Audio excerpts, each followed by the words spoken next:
Ini pernah direncanakan oleh suami istri di masa lalu, dituliskan di dalam kitab yang sangat populer. Persoalannya, begitu ibunya mengandung, istrinya mengandung, lahir anaknya usia 2 tahun, maaf, mereka punya rencana. Anak ini insya Allah kita akan didik jadi lebih baik, keluarga kita lebih baik, anak ini akan jadi ulama. Qadarullah usia 2 tahun ayahnya meninggal. Ini kisah nyata. Ibunya ingat, saya tetap pertahankan untuk berubah, jadi lebih baik. Walaupun ayah tidak ada, saya single parent. Saya rawat anak ini sebaik-baik. Usia 4 tahun, anak ini, maaf ya, terkena penyakit buta permanen. Hijrah tidak akan sepi dengan ujian. Suami meninggal, single parent, anaknya kemudian buta permanen. Apa yang dilakukan oleh ibunya? Ibunya tetap berpedoman, Allah pasti akan berikan yang terbaik. Anak ini kemudian terus didoakan, bangkit di malam hari, perbanyak kemudian tingkatkan ibadah. Ingat ya rumus ini, orang tua yang rajin ibadah maka boleh jadi kebaikannya akan diturunkan pada anaknya. Ibunya yang berdoa, anaknya yang mendapatkan bagiannya. Matanya buta tapi diganti oleh Allah dengan ingatan yang luar biasa. Kalau Anda bacakan satu kalimat, satu baris ini, satu lembar buku dibacakan oleh Anda satu halaman, maka seketika dia akan ingat seketika tanpa diulang. Dengan titik, dengan komanya. Anak ini kemudian dibawa ke sekolah Al-Quran, dimasukkan talaki ke syekh di sana. Syekh di situ kemudian membacakan pada saat itu surat Qaf, surah ke-50. Qaf dibacakan sampai akhir ayat ini. Anak ini anak yang paling kecil teman-teman, mata buta, gak bisa ngelihat. Teman-temannya berada di atasnya usianya, ada yang 6 tahun, 7 tahun, dia 4 tahun. Begitu selesai membacakan, kata syekhnya, lihat kalimatnya, man hafidha ala zahri qalbi, siapa yang hafal apa yang tadi saya bacakan, hafalan di dalam kepalanya, bukan di luar kepala. Hafal di luar kepala masih belum hafal. Kata syekhnya, hafal di dalam kepalanya. Tiba-tiba saat semuanya diam menyimpan tangannya begini, anak yang buta tadi mengangkat tangannya mengatakan, hafidtu ala zahri qalbi, saya sudah hafal. Syekhnya penasaran, kata syekhnya, bagaimana?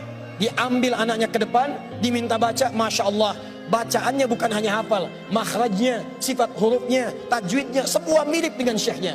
Kata syekhnya, minal an tadrusul hadis, dari sejak sekarang ananda mesti belajar hadis, karena Quran itu dijamin kemudahannya, hadis yang tidak ada jaminan. Anak ini secara singkat, tinggal 1 menit, pulang ke rumahnya, diantar oleh asisten rumah tangga ibu tadi.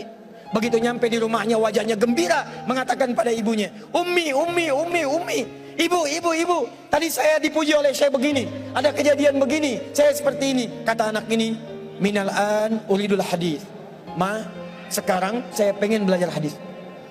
Kata ibunya, ya bunayya iktafi bil Quran, anakku sayang, kamu punya keterbatasan, supaya kamu nggak capek sekarang Quran dulu, baru setelah itu hadis. Kata anaknya, lah, dia percaya pada gurunya, dia percaya pada keyakinannya, dia katakan, ma, saya pengen belajar hadis. Dia tinggalkan ibunya sambil meraba jalan begini ke kamarnya.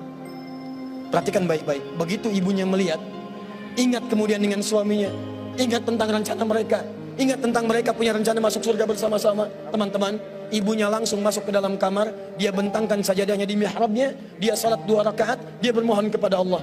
Saat sujud itulah dia tumpahkan segala keinginannya. Perhatikan kalimatnya. Rahasianya ada di Quran surah ke-17 ayat 110 sampai dengan 111, paling kanan sebelah atas.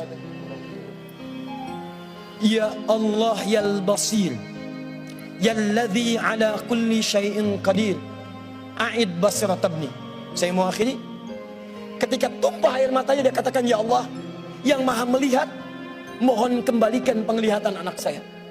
Yal basir, yalladzi ala kulli syai'in qadir, a'id basiratabni. Begitu mengatakan kalimat itu, capek ketiduran. Kemudian pada saat itulah anaknya sedang mengulang surat Qaf di kamarnya. Begitu ibunya mengatakan ya basir, anaknya sampai pada ayat ke-22. Laqad kunta fi ghaflatin min hadza fakashafna 'anka ghita'aka wa basaruka al-yawma hadid. Ibunya menyebut ya basir, anaknya sampai di ayat wa basaruka al-yawma hadid. Dulu pandanganmu tertutup, sekarang kami akan buka, kamu akan melihat setelah ini dengan setajam-tajamnya.